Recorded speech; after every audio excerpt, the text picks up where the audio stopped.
everybody, Josh here, the driver's seat. Let's get some control over our health, for crying out loud. So, today isn't really a question. It's something that I wanted to share with you guys upon reading this book that I'm in the middle of. It's called Stress Less and Accomplish More. It's by somebody named Emily Fletcher. It's a great book so far, and essentially it's a book about meditation, and it teaches you how to meditate. But it talks about stress, obviously, because meditation is a way that we can combat stress. And I have this book. This is my journal for when I read books and just want to keep note of things that I learn. So forgive me if I'm reading from the book. I want to make sure I get it right for you guys. She talks about the process of which stress actually starts to kind of break down the body and what is actually happening physiologically. And we can kind of point to different things in our lives that we say to ourselves, oh wow, this is happening in the body. That's probably why I'm experiencing, gastric issues. My stomach's been bothering me. And I just thought it was really interesting. I've never seen anybody kind of put it this way. So let me just share it with you right off the bat. This is what happens. Number one, your stomach fills with acid to shut down digestion. It takes a lot of energy to digest your food. So in order for us to kind of understand what's taking place here, the reason why that we experience stress in the first place is purely for survival. Okay, let's just say tens of thousands of years ago, when we didn't have the stressors that we have today, where physical harm is something that we needed to worry about, we needed to stay alive in order for us to kind of reproduce and make sure that our species flourished. Obviously, these are not stressors that we worry about today, but we still have this programming inside of us. We just kind of apply it to other worries like, am I going to get this job? Am I going to be able to pay this bill on time? Is my kid going to get into this college? Am I going to be able to lose this weight?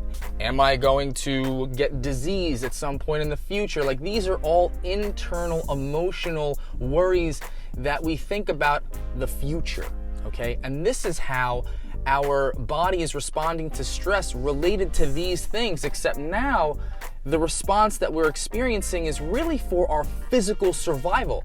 But we're still experiencing it this way, and so it's going to take a lot of time for our bodies to evolve to not experience this type of physical stress with the type of things and events that we experience in our lives. It's going to take some time. All digestion, if you're in the middle of digestion, okay, which takes energy, it would stop immediately, and now energy that you need to survive, get up, start running away, fight off a predator, you can now use this energy that was being used for digestion before now to fight off this foe. And this is what's happening to us today. The second thing that happens is that same acid, this one's really cool, that same acid will seep into your skin so you won't taste as good. Okay, so tell me this. When you're stressed out about something and you start to feel a little bit of gastric distress, that acid starts to seep into your skin. Why would you tasting bad serve you today? Is your boss who wants that report immediately going to bite you? So you taste bad and then he runs away? No, it's ridiculous. This is a mechanism that served us tens of thousands of years ago, so that way if we were bitten by something and something's trying to eat us, we wouldn't taste as good, and maybe that would motivate them to stop chewing on us. Not sure if that doesn't sound like that's something that would work, but I guess it did, and so this is what's actually happening. But these same mechanisms are taking place today for stressors that aren't physical in nature. It's really cool. This is the number 3 one. This is the third one.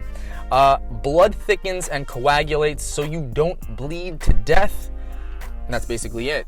Essentially, your blood thickens when you're getting stressed out. So that way, if you are bitten by somebody, your blood will just not spill out of your limbs. They won't just spill out of you. You can stay alive longer and get away and heal. Again, this is a mechanism that we're experiencing physical stress and it's breaking us down, but it doesn't serve us today because there's nothing out there to do these things. I mean, sure, there are instances where these will serve us well if there's an emergency of some kind, if we've got to escape, some crazy person, But today, day in and day out, these mechanisms are still operating when we have something happen in our lives that's more future based, that's more emotional based. Is this guy gonna like me, or this guy or girl gonna like me? What am I gonna do? Am I gonna get married in 10 years? Like, these are all these types of things are taking place when we worry about these things and we have emotional stress to this nature.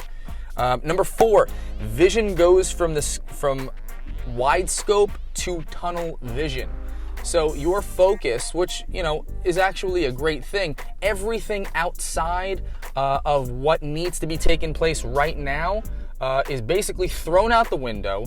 You're kind of in your mind right now, whatever you're worrying about that one thing. You're worrying about that one thing. You're worrying about that one thing. And all the while, your body is responding in such a degrading way that it's killing you. And again, we don't have to hone in and focus on this one thing because it's not going to kill us. And this is how it's affecting our bodies. Number 5, this one's cool too. I mean, it's kind of funny actually. Your bowels will evacuate, and your bladder will evacuate as well, so that way you can get away faster. So if you're in physical danger like we were, hundreds of thousands of years ago, all of a sudden your bowels will just empty, your bladder will empty, even if you're trying to, at the same time as you're running away. So that way you're lighter, you're more mobile, you can get away faster. Number 6, heart rate, cortisol, and adrenaline increase. This is a big one. So once this whole cascade of events takes place, adrenaline and cortisol are going to increase, period, end of discussion. And these are stress hormones. Adrenaline is essentially just a shot of energy that's completely temporary, and it's highly acidic, which is not good for inflammation. It's just a shot of energy so that you can get the F out, okay? Again, doesn't really serve us in today's world unless, again, emergencies ensue. But think about it like this. Anytime we experience stress, anxiety, these types of emotions, these feelings, they take place. And so while it can serve us in an emergency, and we will be happy to have these mechanisms in place if there is an emergency, we use them way too often on things that really are not a threat to us. And the last one is immune system is tossed in the back seat.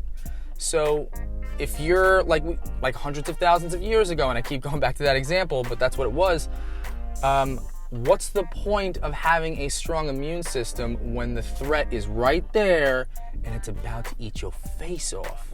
There's no sense. So the immune system takes a back seat, stops functioning as efficiently, doesn't necessarily operate well at all, and this leaves us open to disease. And so this is how disease slips in the cracks of our bodies, our minds. And this is how stress can kill you.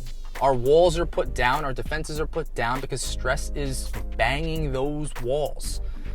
And it's killing us. I wanted to share this with everybody. I thought it was just a fantastic way that she put it through. And check out the book. It's called, what is it called again? Oh, crap. Stress Less, Accomplish More. It's about meditation. And I've read a couple of meditation books, a couple of intense ones, by Joe Dispenza. This meditation book is very different. It's not very intense, but she gives you the information that you need.